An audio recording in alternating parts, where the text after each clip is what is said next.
Oke, saya akan menjelaskan ini ya tentang analisis kelayakan bisnis. Nah, kita belajar apa sih pada mata kuliah analisis kelayakan bisnis?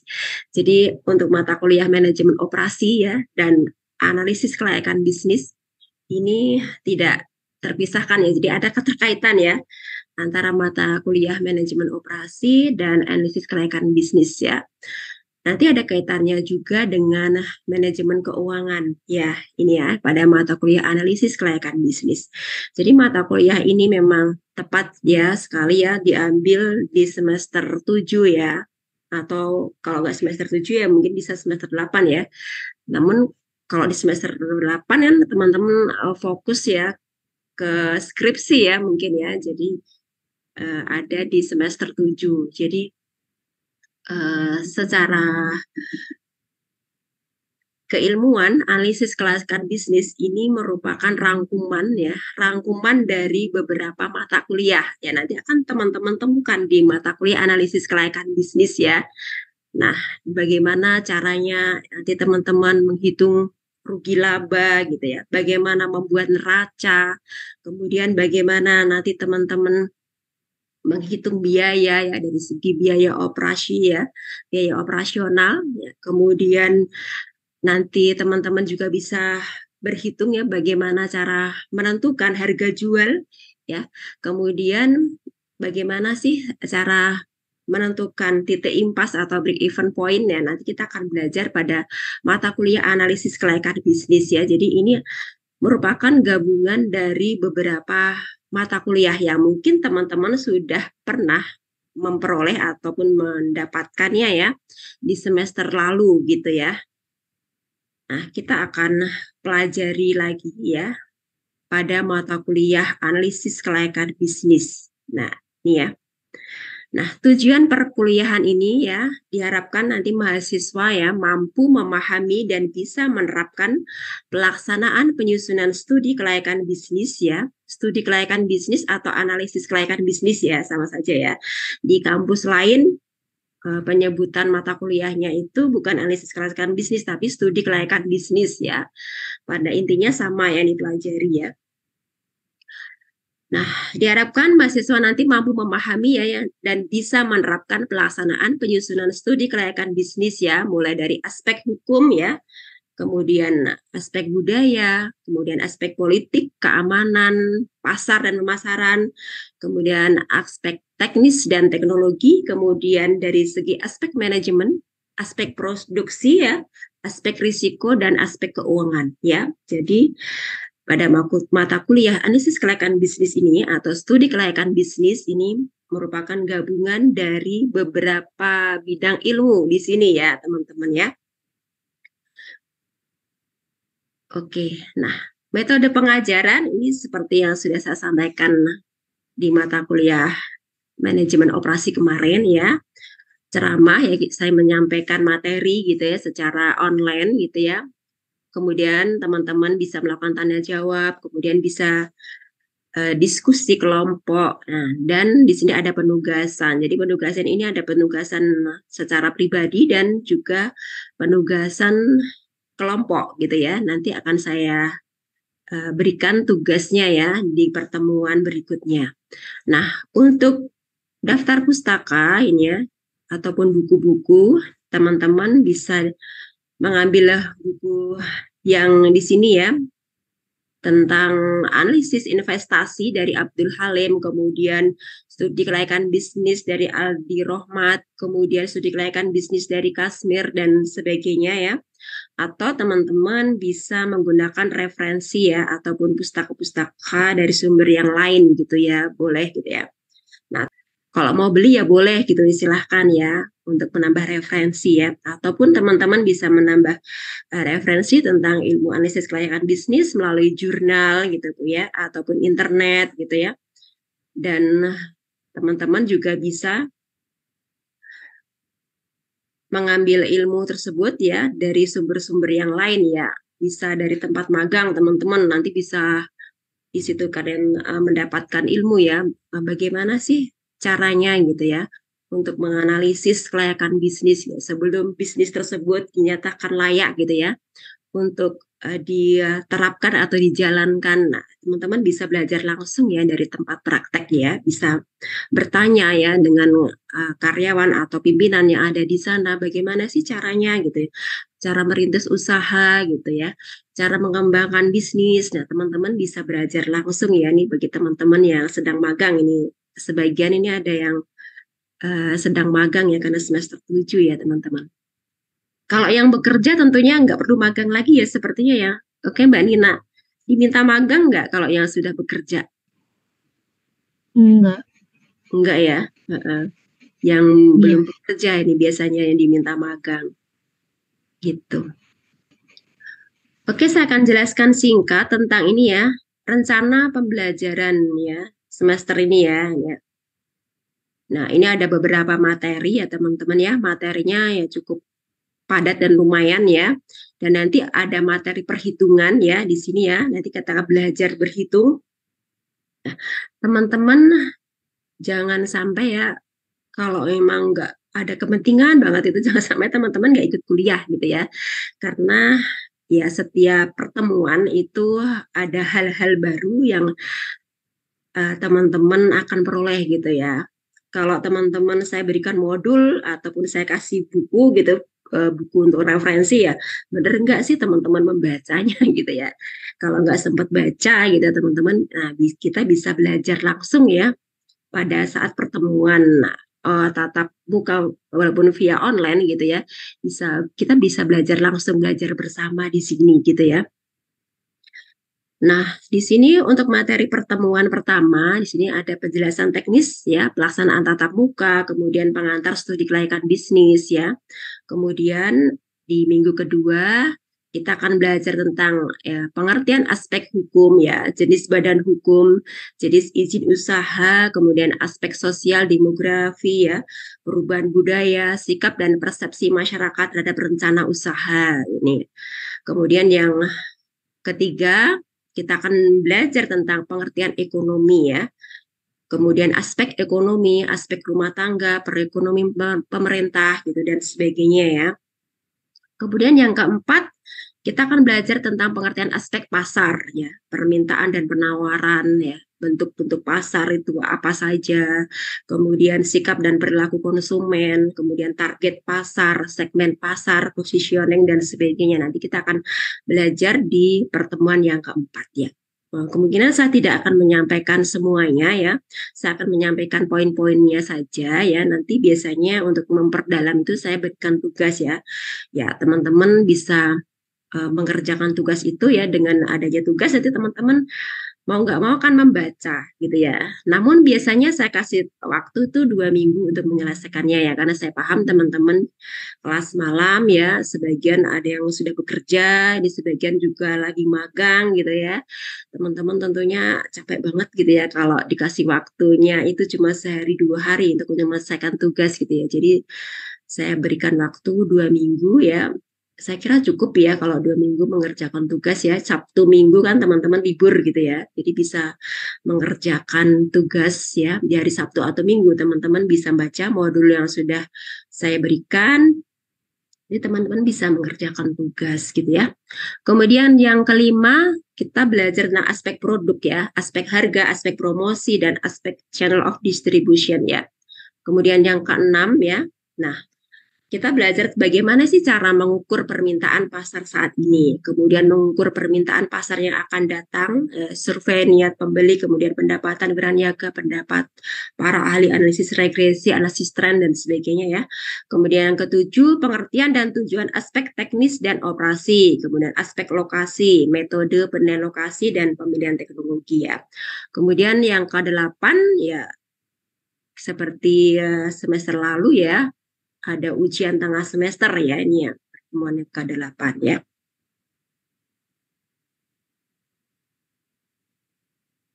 Maaf ya sebentar.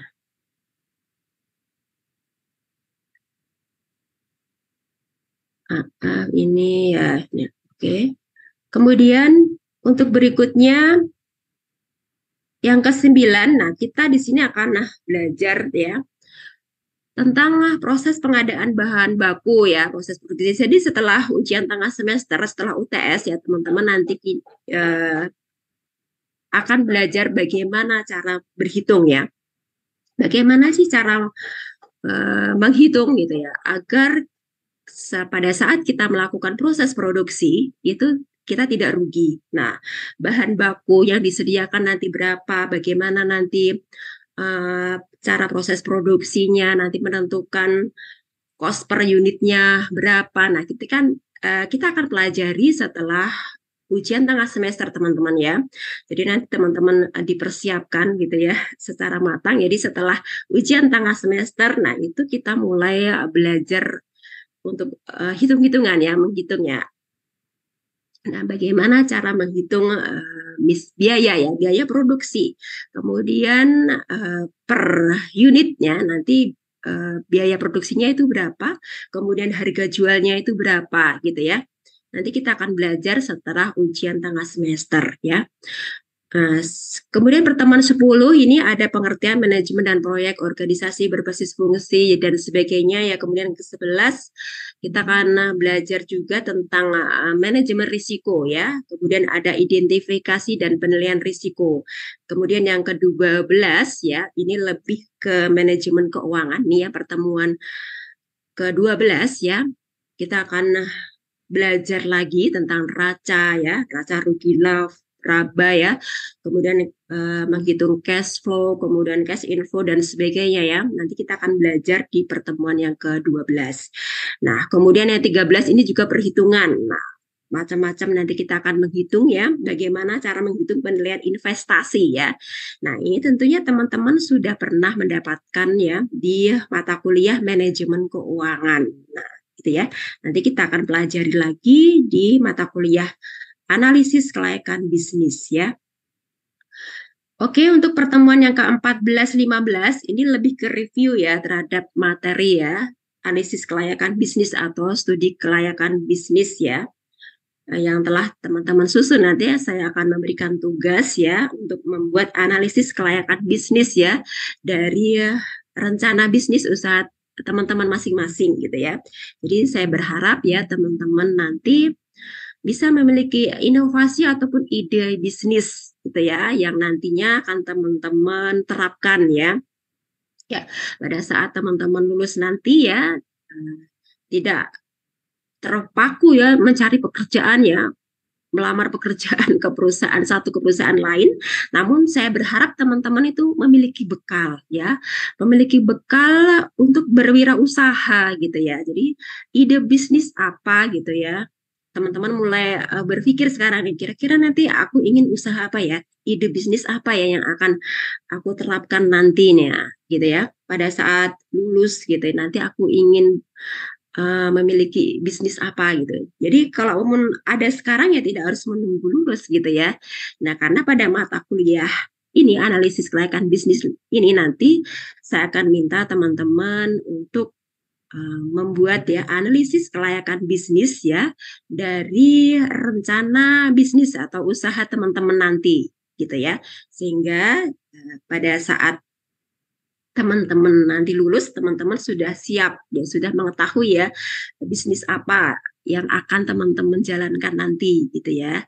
Jadi janganlah teman-teman hanya mengacu pada harus diterima di pekerjaan di perusahaan mana gitu ya. Nah, kalau teman-teman memiliki bekal ya kenapa tidak berwirausaha, membuka usaha sendiri. Nah, itu lebih baik ya karena teman-teman ya belajar di IBM ASNI ya pada ini ya jurusan administrasi bisnis teman-teman sudah memiliki cukup bekal ya. Saya rasa semester 7 ini sudah bekalnya sudah banyak gitu ya, sudah lumayan banyak, sudah cukup ya. Pada saat lulus nanti teman-teman sudah siap ya untuk membangun usaha sendiri gitu ya. Saya berharap seperti itu ya teman-teman. Kalau nanti lulus ya memiliki usaha sendiri dan saya doakan nanti teman-teman menjadi pengusaha sukses gitu ya. Amin amin ya alamin ya. Oke, sampai di sini ada yang ditanyakan teman-teman?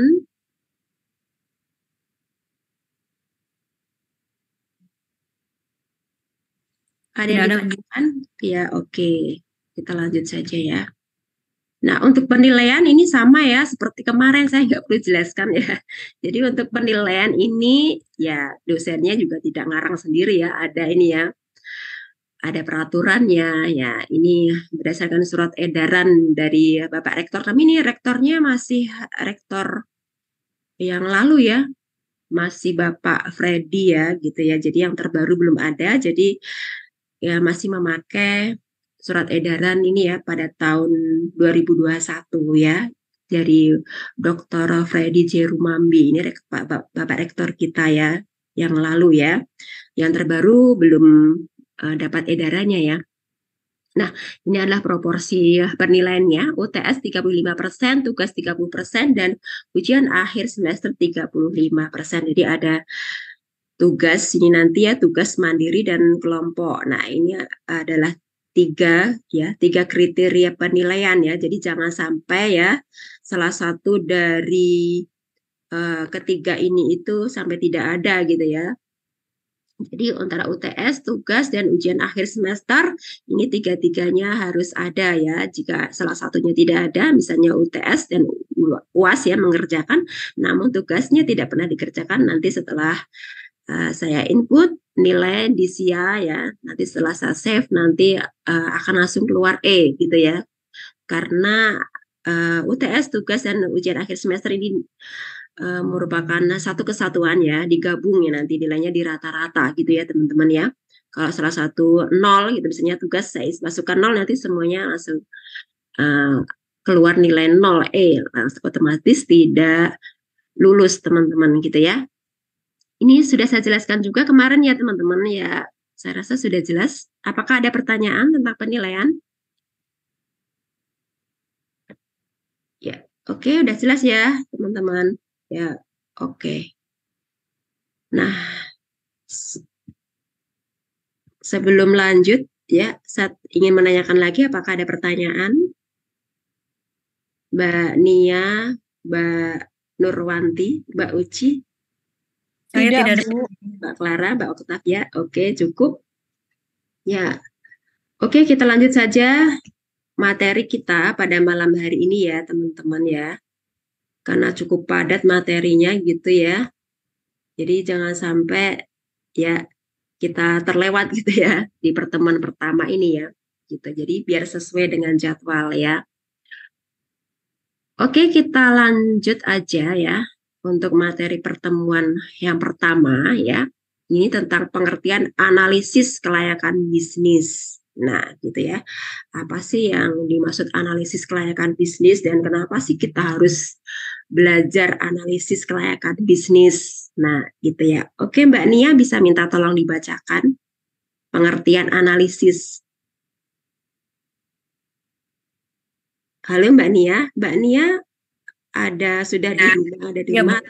Oh ya, oke. Pengertian analisis kelayakan bisnis adalah serangkaian perbuatan meneliti, mengurai, membedakan, memilah sesuatu untuk digolongkan serta dikelompokkan berdasarkan keterkaitan serta penafsiran makna dari setiap kriteria. Ya, oke. Terima kasih Mbak Nia sudah dijelaskan. Ya, ya ini adalah pengertian dari analisis ya. Jadi bagaimana caranya agar kita itu meneliti ya, mengurai, membedakan ya, memilah-milah ya, untuk kemudian digolongkan dan dikelompokkan ya berdasarkan keterkaitan serta menafsirkan makna dari setiap kriteria. Nah, gitu ya. Nah, pada analisis kelayakan bisnis ini nanti kita akan mengelompokkan juga, menganalisis ya dari berbagai aspek ya seperti saya jelaskan di depan tadi ya tentang rencana pembelajaran semester ya pada uh, mata kuliah analisis kelayakan bisnis. Nanti kita akan belajar tentang aspek ekonomi ya, ada aspek keuangan, kemudian juga ada aspek hukum. Nah, gitu ya. Kita akan menganalisis dari beberapa kriteria. Dari aspek hukum, bisnis tersebut layak atau tidak gitu ya untuk diterapkan. Kemudian dari segi aspek ekonomi bagaimana ya? Kira-kira bisnis yang akan kita jalankan ataupun kita terapkan nanti mendapat keuntungan atau malah rugi. Nah, gitu ya. Nah, kalau kita mendapatkan keuntungan, keuntungannya itu berapa persen ya? Kemudian balik modalnya itu berapa lama sih? 5 tahun, 10 tahun, ataupun bahkan 2 tahun sudah balik modal atau kembali modal. Nah, gitu ya. Jika investasi tersebut cepat kembali modal, tentunya bisnis tersebut dinyatakan layak ya untuk dijalankan. Nah, itu ya. Kemudian kita analisis lagi dari segi yang lain ya, misalkan dari segi lokasinya. Nah, kita analisis nih lokasi tempat kita usaha tersebut, apakah rawan banjir gitu ya, ataupun dari segi masyarakatnya seperti apa ya, apakah masyarakatnya itu tipikalnya orang yang baik, ataupun ada satu kelompok gitu yang suka demo ya gitu ya, suka membuat kerusuhan. Nah, itu juga sangat menentukan ya terhadap keberlangsungan bisnis kita nanti ya. Kalau kita menempatkan perusahaan kita atau mendirikan pabrik misalnya ya di daerah yang rawan banjir gitu ya. Nah, nanti dampaknya juga terhadap usaha kita itu sangat merugikan sekali ya gitu ya. Akan terganggu juga ya fungsi dari mesin-mesin kalau kerendam banjir ya.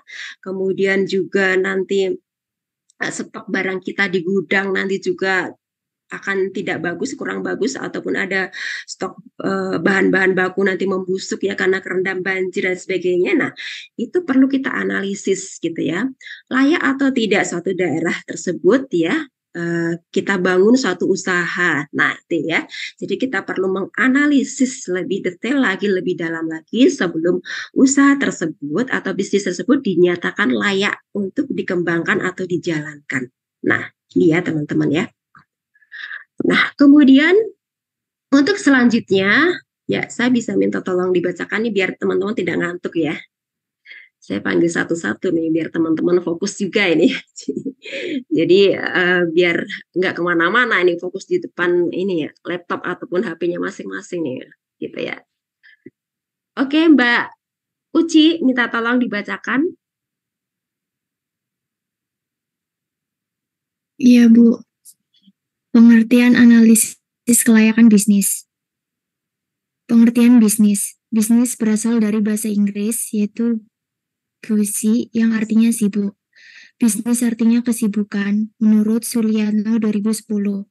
Bisnis dalam arti luas sering didefinisikan sebagai keseluruhan kegiatan yang direncanakan dan dijalankan oleh perorangan atau kelompok secara teratur dengan cara menciptakan, memasarkan barang maupun jasa, baik dengan tujuan mencari keuntungan maupun tidak bertujuan mencari keuntungan. Ya, oke, terima kasih Mbak Uci udah dibacakan. Ya, Jadi udah sama-sama. jelas ya teman-teman ya. Bisnis ya. Nah, mindsetnya kalau bisnis itu tentunya teman-teman ingin mendapatkan keuntungan dong. Nggak mungkin ya kalau kita bisnis itu ya tidak memperoleh keuntungan ya, tidak mengharapkan keuntungan ya. Tentunya itu ya secara umum gitu ya. Namun dalam bisnis ini tujuannya itu ada yang mencari keuntungan ya, ataupun tidak mencari keuntungan. Nah, ini seperti ini. Saya jelaskan di sini ya untuk slide berikutnya ya. Jadi dilihat dari tujuannya ya, bisnis dapat dikelompokkan menjadi dua kelompok ya, atau bisnis yang berorientasi keuntungan ya, profit oriented ya, dan bisnis yang tidak berorientasi ke. Memang secara umum ya, seorang yang berbisnis itu memang ingin ya mendapatkan keuntungan sebesar-besarnya ya, dengan mengeluarkan biaya produksi atau proses produksi sekecil-kecilnya ya untuk mendapatkan keuntungan yang sebesar-besarnya ya. Itu secara umum ya seorang pebisnis gitu ya. Namun juga ada juga bisnis yang tidak berorientasi keuntungan. Nah, itu teman-teman bisa mencontohkan ya, bisnis yang tidak berorientasi keuntungan itu apa saja? Ada yang bisa memberikan contoh? Kalau bisnis yang berorientasi keuntungan itu jelas ya, sudah jelas gitu ya, usaha rumah makan gitu ya, kemudian perusahaan konveksi, nah itu ya udah jelas ya ini ya, kemudian perusahaan elektronik gitu ya. Nah, kemudian ada bisnis yang tidak berorientasi keuntungan. Nah, kira-kira teman-teman bisa terbayang nggak bisnis apa sih yang tidak berorientasi keuntungan ya? Mungkin juga kita perlu ya mendapatkan keuntungan, mungkin tidak semata-mata mendapatkan keuntungan. Nah, kalau nggak ada untungnya nggak mau gitu. Tidak seperti itu ya biasanya ya, bisnisnya tidak berorientasi keuntungan. Jadi lebih di sini lebih ke sosial gitu ya. Ya, lebih ke sosial untuk masyarakat gitu ya. Biasanya di sini dalam bentuk yayasan gitu ya, yayasan yatim piatu gitu ya, kemudian yayasan kanker Indonesia gitu ya. Jadi tidak semata-mata berorientasi keuntungan. Rumah sakit pemerintah gitu biasanya gitu ya, tidak semata-mata berorientasi keuntungan ya. Kemudian untuk berikutnya ini pengertian dari studi kelayakan bisnis atau analisis kelayakan bisnis. Oke, bisa minta tolong Mbak Rahayu dibacakan. Studi kelayakan bisnis adalah suatu kegiatan identifikasi dan merencanakan serta memperdalam seluruh aktivitas dan usaha untuk mencari keuntungan maupun sosial dengan menyediakan barang dan jasa yang dibutuhkan bagi sistem perekonomian dengan output berupa keputusan penentuan layak atau tidak suatu usaha tersebut yang dijalankan. Ya, oke, terima kasih sudah dibacakan. Jadi pada intinya di sini ya, untuk studi kelayakan bisnis ya, ataupun analisis kelayakan bisnis ya, di dalamnya itu ada suatu kegiatan ya, di mana kita nanti akan mengidentifikasi ya, merencanakan serta memperdalam seluruh aktivitas dan usaha untuk mencari keuntungan ya maupun sosial. Nah, di sini tadi kan bisnis ada dua ya, semata-mata untuk mencari keuntungan dan tidak semata-mata mencari keuntungan ya. Jadi ada yang benar-benar bisnis murni, ada juga yang sosial ini ya. Jadi ada dua poin di sini ya. Nah, yang tujuannya tentunya menyediakan barang dan jasa yang dibutuhkan bagi sistem perekonomian ya, dengan output berupa keputusan penentuan ya. Jadi nanti outputnya ya dari analisis kelayakan bisnis yang sudah dibuat nanti ini berupa keputusan layak atau tidak sih usaha tersebut untuk dijalankan. Nah ini ya dari output ya. Output dari analisis kelayakan bisnis nanti adalah keputusan ya, layak atau tidaknya usaha tersebut dijalankan. Ya, nanti kan dari hasil analisis tadi, analisis dari aspek hukum, aspek ekonomi, aspek lokasi ya, aspek keuangan, aspek sumber daya manusia dan sebagainya ya. Nah, nanti setelah dianalisis dibuatlah kesimpulan. Nah, gitu ya. Kemudian dari kesimpulan tersebut didapatlah ya bisnis tersebut layak atau tidak dijalankan gitu ya. Kalau dinyatakan tidak layak, tentunya dalam kesimpulan tersebut kita peroleh data ya. Ini loh datanya, kalau bisnis ini tetap kamu jalankan ya, ataupun tetap dijalankan gitu. Kalau maksa misalnya, maksa kamu tetap jalankan ini bisnis ini, nanti kamu akan rugi. Ini loh datanya, dari segi keuangan itu tidak menguntungkan gitu ya. Kemudian dari segi SDM kamu akan rugi ya jika tetap mendirikan usaha di sini karena biaya UMR misalnya, UMR di sini tinggi gitu ya, karyawannya tuh gajinya tinggi, sedangkan usahamu nanti keuntungan sekian, nah kamu akan rugi hanya cukup untuk membayar SDM, nah gitu ya, misalnya ya, contoh ya. Kemudian kalau ditentukan layak, nah tentunya hasil yang diperoleh nanti gitu ya, keuntungan yang diperoleh nanti ya tentunya sangat menguntungkan ya gitu ya. Dari usaha yang dijalankan nanti ya setelah kita analisis ya ataupun dianalisis, biasanya kalau perusahaan besar itu menyewa pihak ketiga atau ahli ya, konsultan ya, konsultan bisnis biasanya gitu menyewa pihak ketiga ya untuk menganalisis kelayakan bisnis gitu ya. Karena kalau perusahaan besar itu nilainya juga tidak sedikit ya teman-teman ya, nggak hanya miliaran bahkan triliunan gitu ya. Jadi jangan sampai usaha tersebut gagal ya, karena investasi yang ditanamkan juga biasanya nilainya sangat tinggi sekali ya, biasanya menyewa konsultan gitu ya sebelum mendirikan suatu usaha pabrik ya ataupun perusahaan-perusahaan yang besar gitu ya, biasanya dianalisis dulu ya, analisis kelayakan bisnis gitu ya, menyewa konsultan bisnis biasanya gitu ya. Nah, nanti setelah dianalisis dan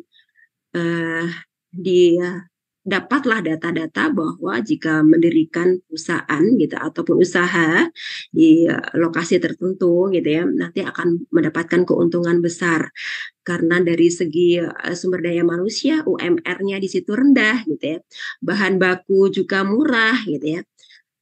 Kemudian fasilitas-fasilitas dari jalan sudah ada gitu ya, kemudian dekat bandara ya, transportasi lancar, kemudian dari masyarakatnya juga baik ya, mendukung gitu. Nah, dari poin-poin seperti itu nanti dapatlah kesimpulan bahwa usaha tersebut menguntungkan dan layak untuk dijalankan. Nah, itu dari segi aspek ya, beberapa aspek itu ya penilaiannya ya.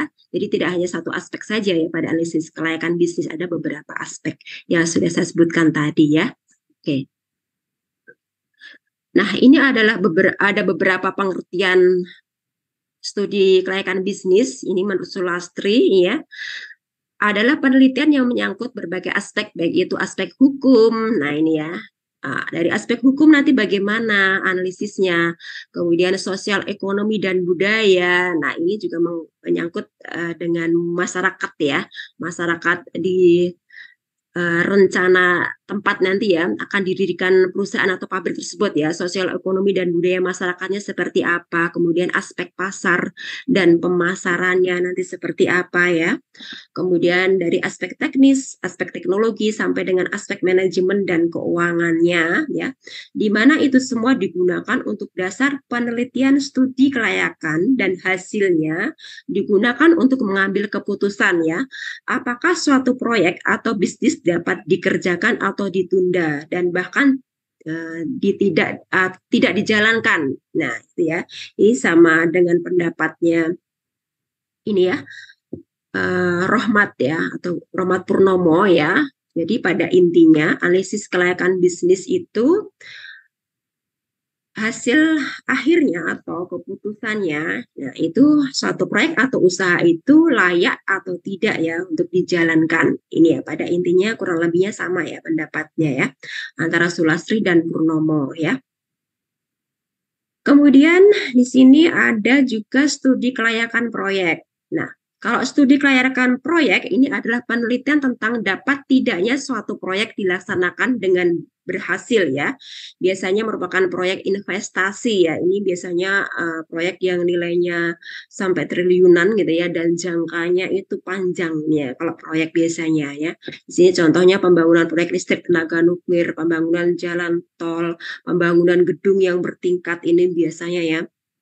Nah, ini biasanya memakan waktu yang lama ini ya, sampai 5 tahun, 10 tahun biasanya baru selesai. Nah, ini ya, kalau proyek gitu ya, biasanya juga nilainya itu sangat besar sekali ya, sampai triliunan. Nah, ini ya.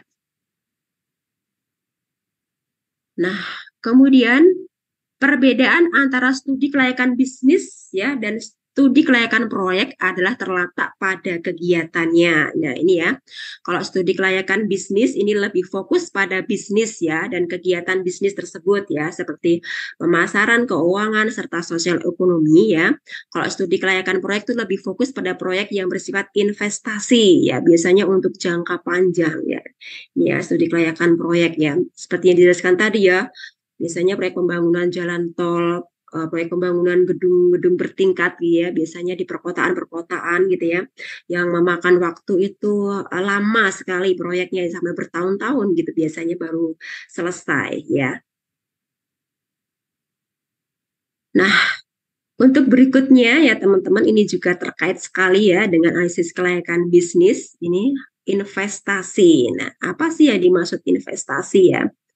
Ini juga penting sekali ya dan terkait dengan analisis kelayakan bisnis ya. Jadi sebelum menyatakan untuk berinvestasi gitu ya, terutama untuk investasi yang nilainya sampai miliaran bahkan triliunan, nah ini ya, kita harus melakukan analisis kelayakan bisnis dulu ya sebelum menyatakan ya untuk berinvestasi ya, investasi untuk membangun sebuah pabrik atau perusahaan gitu ya, atau pembangunan gedung bertingkatnya ataupun pembangunan jalan tol ya, investasi di sana ya, yang memerlukan biaya yang sangat besar. Nah, Nah, sebelumnya kita harus mengetahui dulu nih, apa sih definisi dari investasi? Oke, Mbak Silvi bisa minta tolong dibacakan.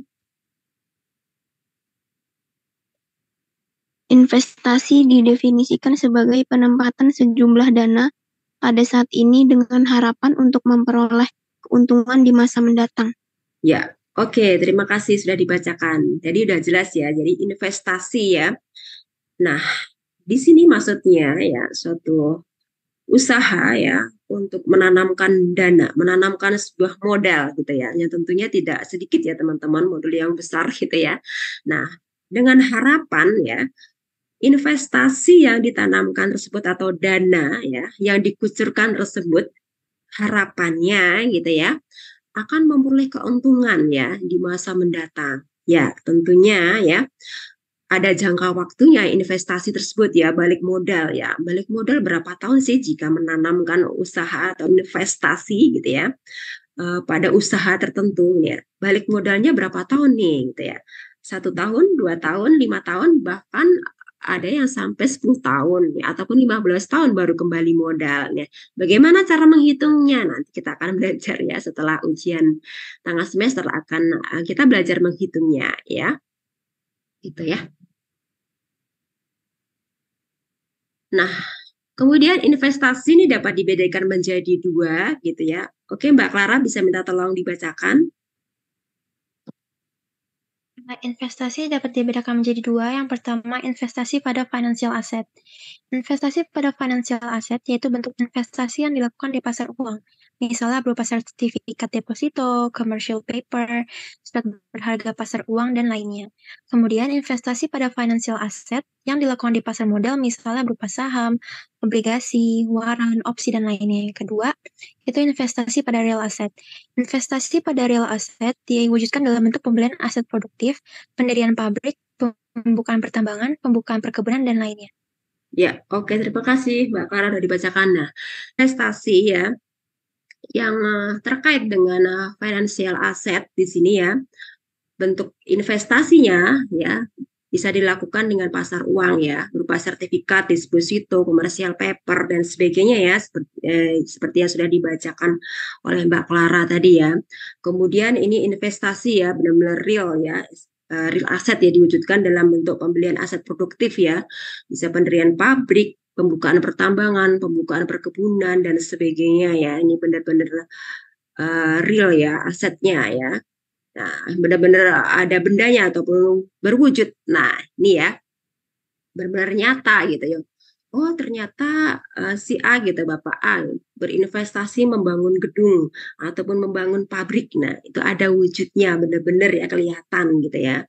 Nah, kalau financial asset di sini ya berupa sertifikat, deposito, commercial paper dan sebagainya, surat berharga gitu ya. Nah, ini tidak berwujud ya, wujudnya itu tidak nyata ya, tidak berupa gedung ataupun bangunan tertentu. Nah, itu ya. Jadi beda dengan real asset gitu ya. Jadi financial asset itu biasanya ya kalau punya uang gitu ya takut berinvestasi takut ntar gagal gitu ya, ntar usahanya rugi dan sebagainya. Biasanya orang yang ingin aman-aman saja didepositkan aja lah aman uangnya gitu ya. Itu juga bentuk investasi ya teman-teman ya, didepositin aja lah gitu setahun 2 tahun 5 tahun gitu nanti dapat bunga gitu ya, aman uang kita gitu ya, tidak rugi gitu. Nah gitu ya, ada sebagian orang seperti itu takut gitu ya, takut untuk investasi ya dengan cara berusaha ya, membangun satu usaha, membuat pabrik ataupun kita membuat perkebunan dan sebagainya. Ada sebagian orang seperti itu ya, ingin aman saja, investasi financial asset aja lah yang aman gitu ya. Itu ya biasanya orang-orang itu takut ya, takut untuk menanggung risiko ya, risiko rugi gitu ya. Ataupun ada orang juga yang tidak pandai berbisnis ya, aku tidak bisa bisnis, tidak pandai bisnis, takut ditipu dan sebagainya ya. Ya udah yang aman itu aja lah, depositoin aja uangnya atau ditabung saja gitu. Nah, itu biasanya adanya seperti itu gitu ya. Nah, kemudian ada persiapan sebelum menjalankan studi kelayakan bisnis atau analisis kelayakan bisnis. Nah, pertama kita harus mengumpulkan data ya, mengumpulkan data dan informasi. Nah, ini penting sekali ya data-data informasi. Misalnya kita ingin menganalisis dari aspek ekonomi. Nah, data-datanya kita perlu ya mengumpulkan dulu ya informasinya ya, bagaimana perekonomian saat ini, kita perlu datanya ya. Kemudian bagaimana sih daya beli masyarakat ya terhadap satu produk tertentu. Misalnya kita ingin membuka atau membuat pabrik konveksi gitu ya. Misalnya daya beli masyarakat bagaimana ya dengan dunia fashion ya. Kira-kira trennya apa gitu dari sisi ekonomi, kemampuan daya beli masyarakatnya seperti apa. Nah, kita harus mengumpulkan data dan informasi ya gitu ya. Kemudian setelah data yang diperoleh, kita mengolah data tersebut gitu ya. Datanya diolah, nah setelah diolah kemudian dianalisis. Nah, setelah data tersebut dianalisis, nah diambillah suatu keputusan. Keputusannya yang tadi ya teman-teman ya, pada analisis kelayakan bisnis, keputusan akhirnya outputnya yaitu dinyatakan layak atau tidaknya ya bisnis tersebut dijalankan. Nah, itu ya keputusannya ya pada analisis kelayakan bisnis. Ya, dinyatakan layak atau tidak sih usaha tersebut dijalankan gitu. Rugi atau untung sih perusahaan tersebut atau usaha tersebut jika dijalankan. Nah, gitu ya. Jika untung ya layak gitu dinyatakan layak, kalaupun rugi ya dinyatakan tidak layak untuk dijalankan. Nah, ini ya. Kemudian tujuan dari studi kelayakan bisnis ya, yang pertama menghindari risiko kerugian. Nah, ini jelas ya teman-teman ya, terutama untuk seseorang gitu ataupun suatu perusahaan yang ingin berinvestasi ya. Ya, investasi membangun pabrik ataupun perkebunan ya, gitu ataupun pertambangan. Nah, gitu ya. Dengan adanya analisis kelayakan bisnis, nanti setelah dianalisis nanti akan didapatkan hasil bahwa usaha tersebut ataupun bisnis tersebut layak atau tidak untuk dijalankan. Nah, dengan adanya analisis kelayakan bisnis ya, ini untuk menghindari resiko kerugian. Nah, coba teman-teman seandainya suatu usaha atau investasi yang dikucurkan dengan nilai miliaran bahwa sampai triliunan, bahkan sampai triliunan tanpa dianalisis dulu, nanti tiba-tiba mengalami kerugian gitu ya. Belum sampai 5 tahun sudah rugi, nah gitu ya. Belum sampai kembali modal sudah rugi, nah itu bukan sedikit ya uang yang akan hilang nanti ya, bahkan sampai triliunan, nah itu ya. Jadi dengan adanya analisis kelayakan bisnis ini meminimalisir kerugian yang besar ya tentunya ya.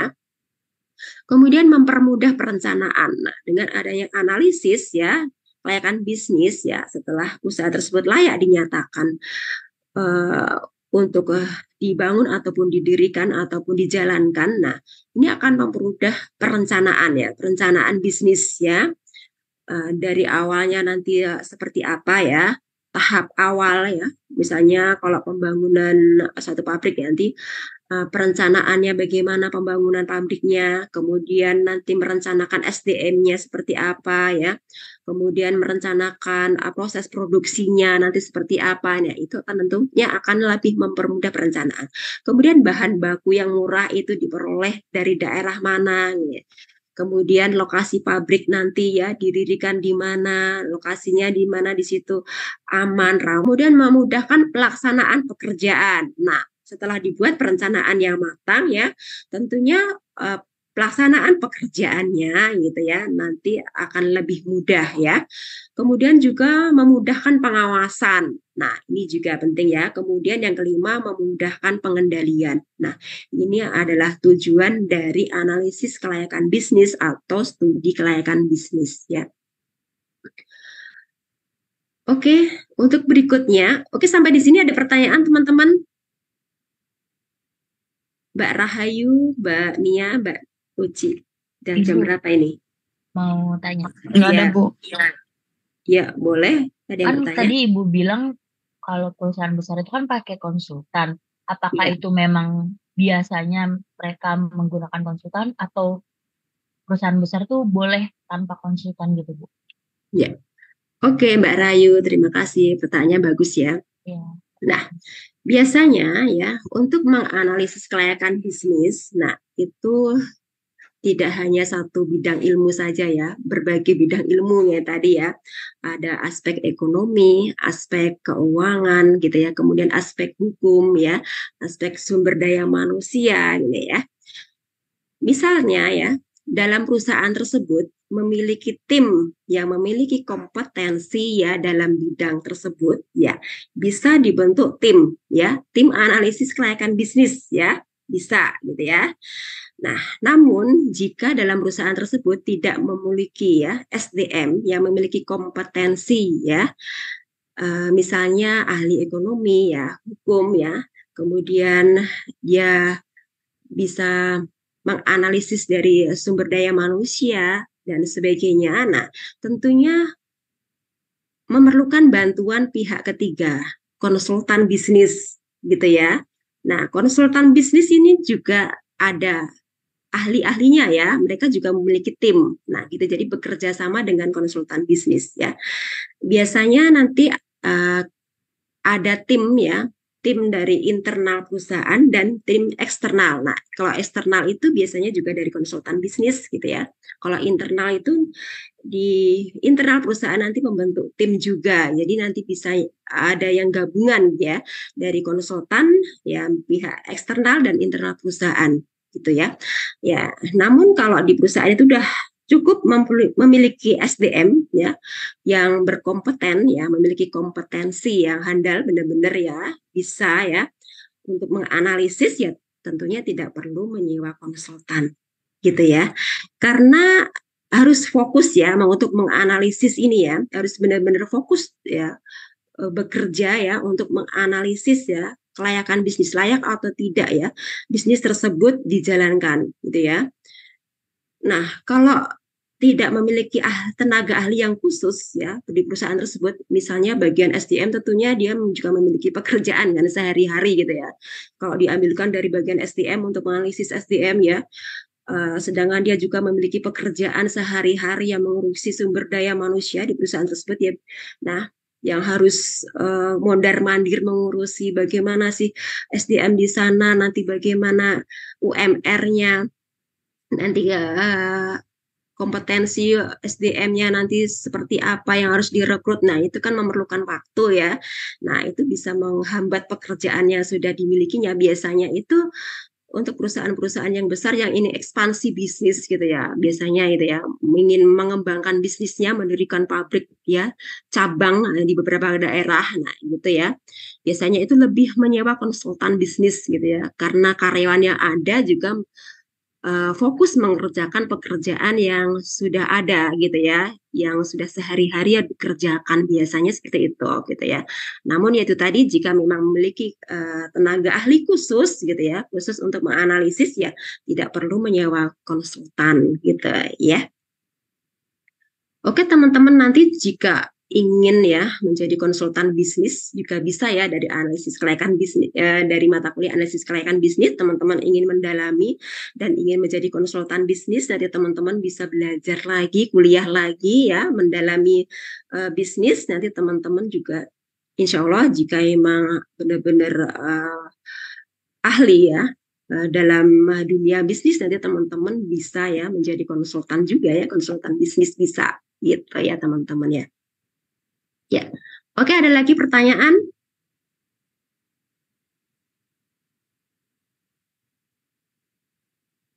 Oke, sudah cukup teman-teman. Nah, oke. Untuk selanjutnya ini ya kita lanjutkannya ya. Kita lanjutkan materi kita ya. Mudah-mudahan teman-teman belum capek ini ya. Masih semangat ya. Si jam segini nih teman-teman ya, jam berapa ini? 20.30 ya. Nah, oke teman-teman kita lanjutkan ya. Jadi setiap seorang gitu ya ingin menjalankan bisnis ya, tentunya ya ingin bisnisnya itu berhasil gitu ya, berkembang gitu, maju gitu, mendapatkan keuntungan yang banyak. Kemudian tahun depan gitu bisa membuka cabang gitu ya. ke beberapa daerah tentunya ya, ingin usahanya itu lancar, maju, berkembang, nah gitu ya. Namun ya kadangkala ya tidak sesuai dengan impian kita, harapan kita gitu ya. Bisnis tersebut gagal ya. Kenapa bisnis bisa gagal gitu ya? Kemudian stres, frustasi, nah gitu ya. Kadang seperti itu ya. Orang yang buru-buru gitu ya, ingin bisnis ini, bisnis A, bisnis B, bahkan ada yang ikut-ikutan. Wah lagi rame ini, lagi rame bisnis ini nih, bisnis apa ya gitu ya. Oh batu akik gitu ya, semuanya ya. Semua orang ingin usaha, oh batu akik itu mahal loh ternyata, batu kecubung, batu ini ya. Semua orang rame-rame nih buka bisnis ya batu akik sampai hampir tengah malam itu berisik ngak gitu ya, ngasah batu akik. Nah itu waktu zaman musimnya itu ya. Teman-teman ya pernah ngalami nggak teman-teman? Beli batu akik gitu sampai malam gitu berisik sekali. Nah, ada tetangga saya tuh ya jualan batu akik juga ini musiman ya, bisnis musiman ya, ikut-ikutan gitu ya. Bisnis apa yang rame ikut gitu ya. Nah, kadang-kadang oh itu kok rame, untungnya banyak gitu, ngikut bisnis itu. Nah, gitu ya. Karena kita ngikut-ikutan gitu ya, tidak tahu bagaimana caranya berbisnis gitu ya. Kadang-kadang juga itu ya gagal. Karena belum tentu ya si A gitu berhasil di bisnis tertentu, belum tentu nanti si B yang ikut gitu berhasil atau sukses gitu ya. Di samping rezeki juga ya sudah diatur dan juga pengalaman juga gitu ya. Nah, itu juga menentukan ya teman-teman pengalaman dan bagaimana cara dia membuat strategi bisnis. Nah, itu juga menentukan ya kegagalan maupun keberhasilan suatu usaha gitu ya. Jadi jangan sampai latah juga ya ikut-ikutan mana yang rame. Nah, gitu ya. Kita harus memiliki juga strategi bisnis ya, ataupun kita ini cocoknya usahanya apa gitu ya, jangan ikut-ikutan lah gitu ya. Nanti kalau gagal nih ya bisa stres, frustasi gitu ya, rugi gitu, banyak hutang. Nah itu ya. Nah itu karena kita tidak menganalisis bisnis ya sebelum kita menyatakan untuk menjalankan suatu bisnis ya. Kita harus menganalisis dulu. Nah itu penting ya agar bisnis kita itu tidak mencapai kegagalan ataupun kerugian. Nah gitu ya. Biasanya penyebab kegagalan bisnis itu memulai bisnis itu dengan tujuan tidak jelas, yaitu tadi ya ikut-ikutan nggak jelas, mau dibawa kemana sih arah bisnisnya ya, ikut-ikutan aja tidak jelas ya tujuannya ya. Kemudian manajemen bisnis yang buruk ya, kemudian modal yang tidak cukup ya, kemudian ada juga model bisnisnya tidak tepat ya, kemudian tidak memiliki keunikan dan nilai gitu ya, kemudian tidak ada website ya, kemudian kurangnya perencanaan. Nah ini adalah beberapa hal gitu ya menyebabkan kegagalan bisnis gitu ya. Oke, untuk selanjutnya, nah kenapa sih kita memerlukan analisis kelayakan bisnis gitu ya. Nah, nanti analisis kelayakan bisnis itu untuk apa sih gitu ya. Kemudian lembaga yang memerlukan studi kelayakan bisnis itu siapa saja gitu ya. Nah, untuk analisis kelayakan bisnis itu tujuannya sudah jelas tadi ya, untuk mengetahui layak atau tidaknya bisnis tersebut dijalankan ya. Kemudian lembaga-lembaga yang memerlukan studi kelayakan bisnis ataupun analisis kelayakan bisnis yang pertama itu investor. Nah, ini jelas ya.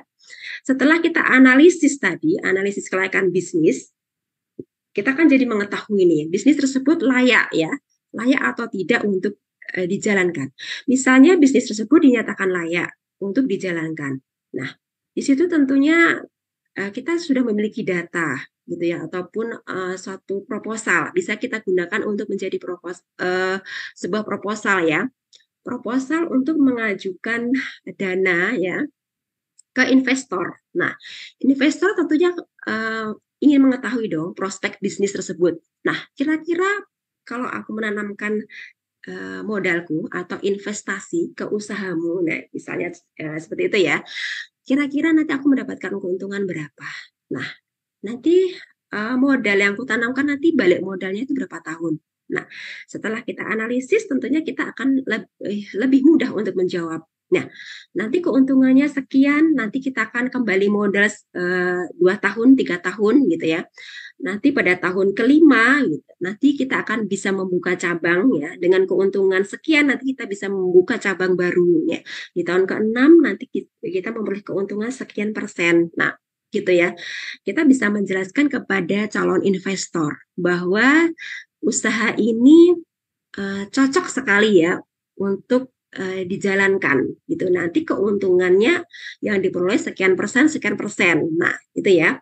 Tentunya jika bisnis tersebut bagus, prospek bagus ya, kembali modalnya cepat ya, investor tentunya akan tertarik untuk menanamkan modalnya, untuk menginvestasikan modalnya ke usaha yang akan kita jalankan nanti. Nah, itu ya.